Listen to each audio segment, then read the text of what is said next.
Okay, so after doing cylinder number one, what we found is we had between a 35 and 40% leak on cylinder number one. Some of that was coming out of the intake seat because we heard air coming out of the throttle blade, the intake side, and then some of it was coming out of the oil fill cap. There she is. So I feel air coming out of the intake here. Huh. Now let me go ahead and take this microphone. Does it change as I open it? Here. Close it. Close it. Closed. Is it closed? It's about the same as far as what it feels to me. Okay. The microphone right there. Hear the air coming out. You can feel it with your hand. Go ahead and stick your hand there. You can see what I'm talking about. So right now what we're going to talk about is the cylinder head. And All right. what was the question? All right. So with it leaking air out of the Oil fill cap. the oil fill cap. Okay. So does that mean I can just swap my valve seat and it'll be fine, or would I have to replace my valve seal, or what's the That's common a good question. fix? Yeah. So what we're going to do is we're going to break down how it works. Okay. Okay, and then we'll answer that question. Okay. So basically, the question you have is probably should be more directed towards the intake air leak coming out of the throttle body than out of the oil fill cap. If the oil fill cap is leaking, that's air around the piston, Okay. right? Remember, the valves are closed. Mm-hmm. So if the valves are I closed, see.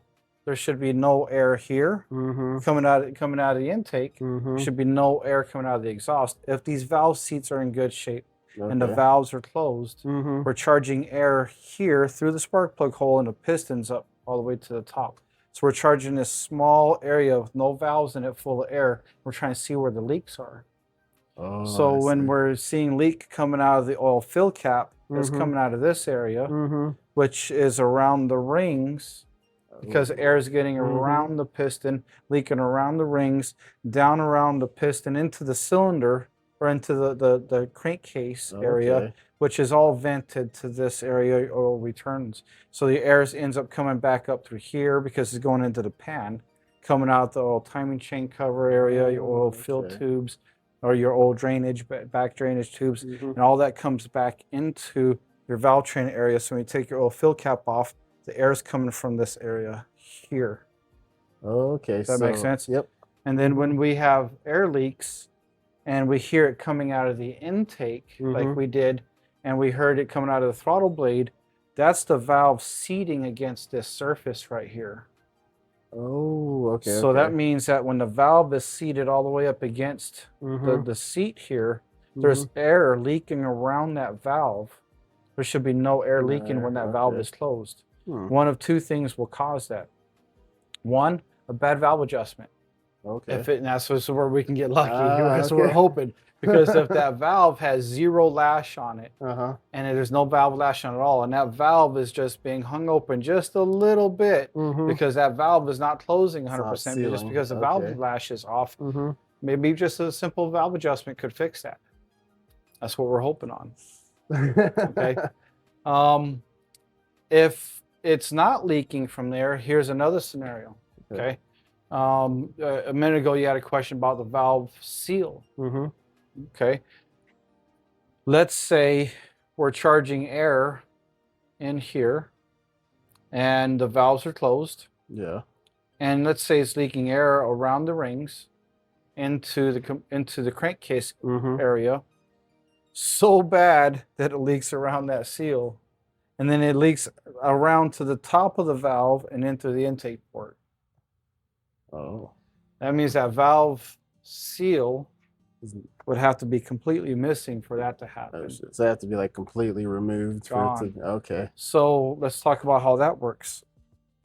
I don't have a valve and a valve stem here that I can show, but when your valve is installed, your valve stem comes out and hangs out like this, and it comes out of that hole right there.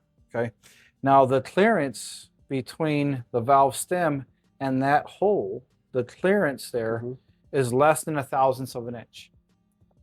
So it's roughly about, and if I remember correctly, it's been a long time since I used to build cylinder heads at LC Engineering, so I think the number is somewhere right around like 0.85 thousandths of an inch. just under 1/1000th of an inch. We actually had a really small bore gauge. We had to measure that to make sure that that when we would hone these, it was within spec. Okay. So when you have such a small area, less than 1/1000th clearance each of clearance between the valve stem and that guide, you would have to charge a lot of air around the top of it to get air to come back out. So is it possible? Yes. Is it likely? Not really, because that's a lot of air. That's a lot of air. And by the time we pull the cap off, pressure is going to go the least path of resistance. Pull that off, there's no resistance. We shouldn't have anything here. Now, the big question that you had initially when you first contacted me about this situation, so could it be valve seals?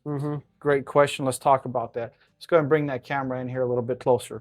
So when we're talking about our valve seal, it's a small seal that goes onto the top of here and it kind of snaps in place, holding into that groove. And that's a rubber seal or Viton. If it's like if it's green in color, turquoise, it's a Viton, which is a little bit better than a rubber, high performance aspect type of deal. And that's what seals oil from this area from leaking around the stem and around the valve guide, being sucked back into the motor when the intake valve or the exhaust valve is open. Okay, so what we have is how do we get that oil around that seal and into the motor? Well, first off, when this motor is like this and this is all flat, and as the engine is running or as it's sitting still, oil only fills up to this trough right here and it comes back around. And you can see that oil level never really gets high enough to get to the top of that valve seal. Oh, I see. You see, if the oil level filled all the way up to above the seal, then yes, it can drain in there. But there's so many drain back holes. There's a big drain back hole there. All these troughs just kind of twist around, so the oil is continuously dropping down, that your oil level is never really above this point. So that means that the seal is never submerged. It just gets splashed around. These troughs hold just enough oil for the cam lobes to swipe around like this. Oil is fed in from the head bolts into ports here in the cam journals, and is this head bolt to that journal, this head bolt to that journal, that head bolt to that journal, and it comes up from the block that way. So it does that, so it feeds oil there, and whatever's left feeds out and gets splashed into these troughs. So the oil seals are never submerged enough to get that type of saturation around it. So for it being a valve seal issue, normally that's because when an engine is cold and you fire it up for the first time, the oil is kind of like slowly seeped around this area, and then it sits up on top of the valve. And then when you go to start it, it's got this unused oil. It's just kind of puddling there a little bit. It drops down, the air sucks it in, and then it just kind of burns it. And it's usually for the first 20 seconds, maybe a couple minutes, till it burns it all off, and then it's kind of gone after that. While the engine is running, there's normally not enough oil in this area for the for even the intake valve to try to suck that oil in. Make sense? Yeah. So in your professional opinion, just testing cylinder number 1, what do you think? I think this motor has seen better days, but we're gonna find out. we're gonna find out, because we're gonna move on to cylinder number 3. We're gonna move on to cylinder number 4, and then we're gonna come to the problem child at the end, because that is the firing order: 1, 3, 4, and then number 2. Number 2, like what we saw in the spark plugs. It's 22 hours don't break. God's engine, right? Yeah, you can beat on them forever. They last an eternity, or until this point. Like it's only 35 years old. I mean, it's like, no, it barely broke in. How many miles are on this truck? The odometer says 240, but the speedometer doesn't work. Oh.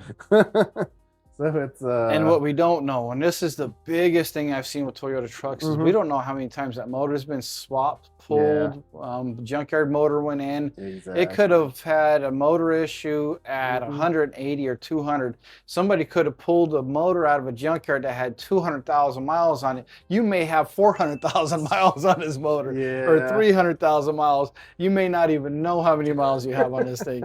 So because they're 35 years old, there's a You whole just lot of don't unknowns, know, and I've yeah. seen all kinds of crazy stuff come from Mhm. core engine builds. And not to mention, when I first got it, there was rust everywhere in the coolant system on this thing. That just, shows someone didn't really care about it. Yeah, They it may not sit well at all. yeah, I got it from Dolan Springs. So you have Dolan spring water in there. Yeah, that's hard water. Havasu water is really, really like a Yeah. lot of calcium. Mm-hmm. Really hard water. Yeah, so, well. All right, well, let's head back to the engine bay and see what's going on over there.